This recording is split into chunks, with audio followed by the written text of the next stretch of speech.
За да се утврди одговорност за лекување не е доволно да се констатира отстапување во терапијата, туку мора да се докаже јасна причинско-последична врска меѓу конкретна лекарска одлука и конкретна последица кај пациентот.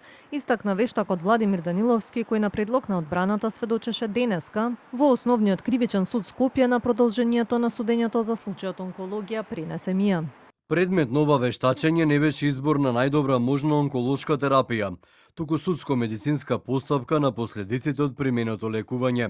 Мојата задача беше да утврдам дали постои конкретно докажана штета, дали дошло до влошување на здравствената состојба како последица на терапијата, или дали терапијата го забрзала фаталниот исход, но и дали постои медицинско докажано причинско-последична врска меѓу конкретната лекарска одлука и конкретна последица. Според него, особено кај пациенти со напредната малигна болест, е важно да се направи разлика дали исходот е последица на терапијата или на природниот тек на болеста. Мора да се утврди кој лекар ја проценил состојбата на пациентот, кој ја избрал или продолжил терапијата, со кои медицински податоци располагал во тој момент и дали токму таа одлука предизвикала конкретна последица кај пациентот. Без поврзување со конкретен лекар не може да се утврди причинско-последична врска.